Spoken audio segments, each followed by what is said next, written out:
Welcome to the Temple of the Dragon, which is the second major build I've done in Albion.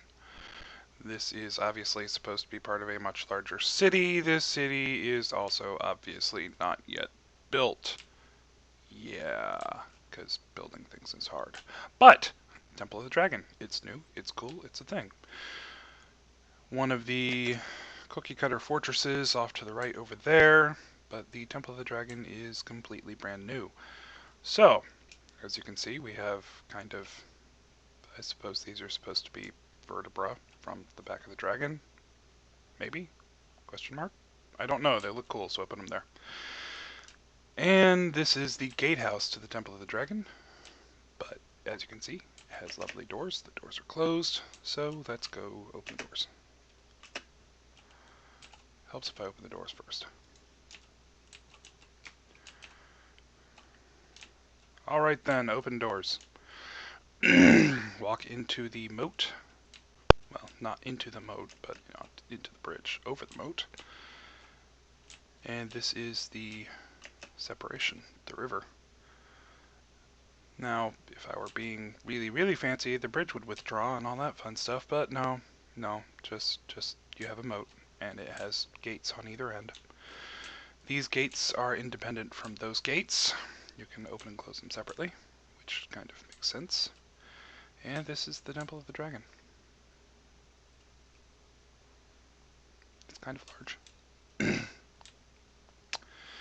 Need to do something with the wall, and of course this isn't done because none of my stuff is ever done, because I never get around to finishing it. But you have your cavernous gateway here, and you have a large temple over there. Just kind of give you an idea of how big it is. We'll do a quick walk around. And hopefully that will load soon, maybe, when I'm standing on it.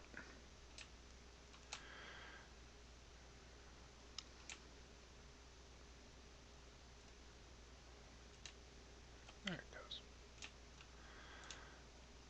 So, as usual, most of my structures are supposed to be vaguely realistic, as in one could see this being used for the purpose it's supposed to be used for. And this is supposed to be a storehouse in one of the giant towers. You have a large dock, which obviously I kind of roughed out and then never touched again, because that's how I roll. And you have a harbor wall, which extends pretty far out from the bastions, which are the large towers.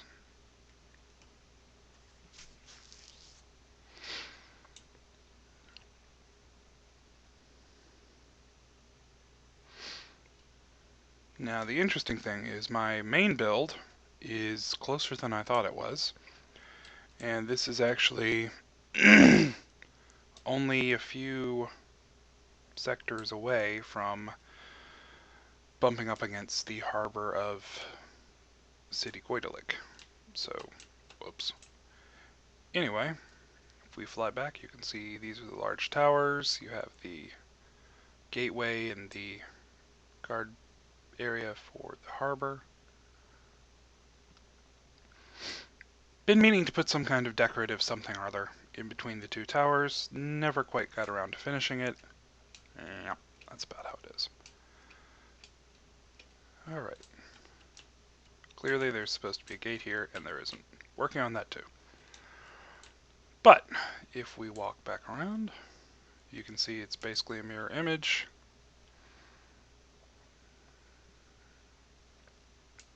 You have bridges connecting the walkways and the towers. And again, you have towers in here with storage space. And something that's probably going to be a wiring closet. And here we are again. Once we get to the side that probably wouldn't be bombarded from the harbor, it's glass. And then more connecting bridges.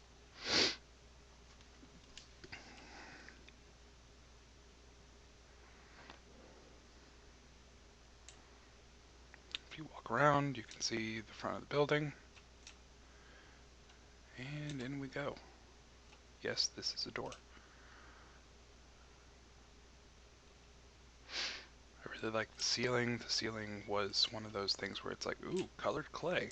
Let's give that a shot, see what happens. The inside of the building is pretty symmetrical. You have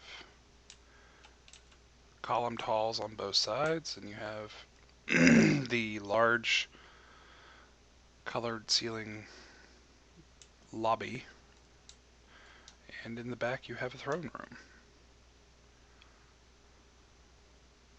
So there's the throne room. And of course, there's far more to the building than meets the eye, but, well, that would be taking half the fun away if I showed you where all that was. So, that being said, up the stairs we go.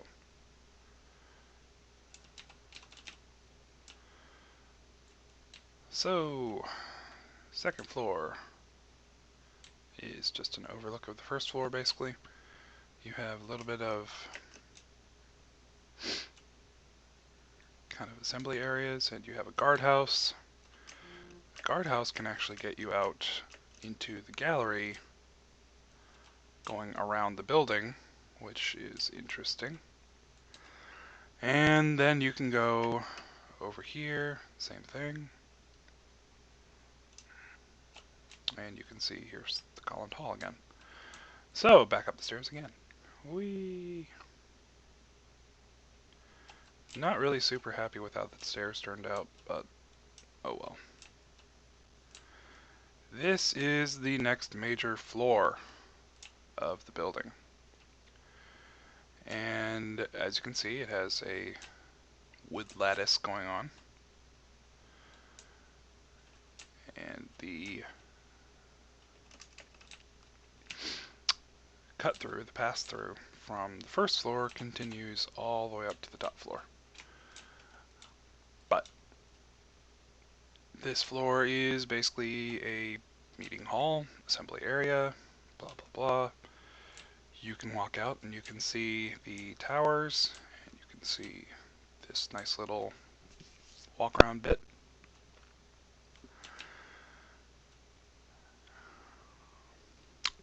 Only thing I don't like about this place is somehow it looks like a candy cane. I wish it didn't look like a candy cane, but it does. Oh well. Same stairway, other side. And now you can actually walk across into the large bastions. Ooh, ah. But we're not going over there because there's actually nothing in there because I ran out of ideas of things to put in places. Up the stairs. Another large column tall. And this is essentially the royal chambers. Although I don't know why the royal chambers would have glass on the floor. That's kind of an issue. And I'm not sure why that stripe of clay is not there. Also an issue. Again, you can walk out. You're now almost on the level of the tops of the towers. Except for that one, because obviously those are huge. A lot of recessed lighting that is difficult to see off the bat, but hopefully keeps the monsters away for the most part. Knock on wood. Watch a monster walk around the corner right now. And you have these other small observation decks. And that is about all there is to the temple. But this is only the parts that you can get to easily. There's a lot more to the tower, and there's a lot more to the temple. So, thanks for watching, and hopefully I'll do a video showing you how to get to the less accessible places. Thanks.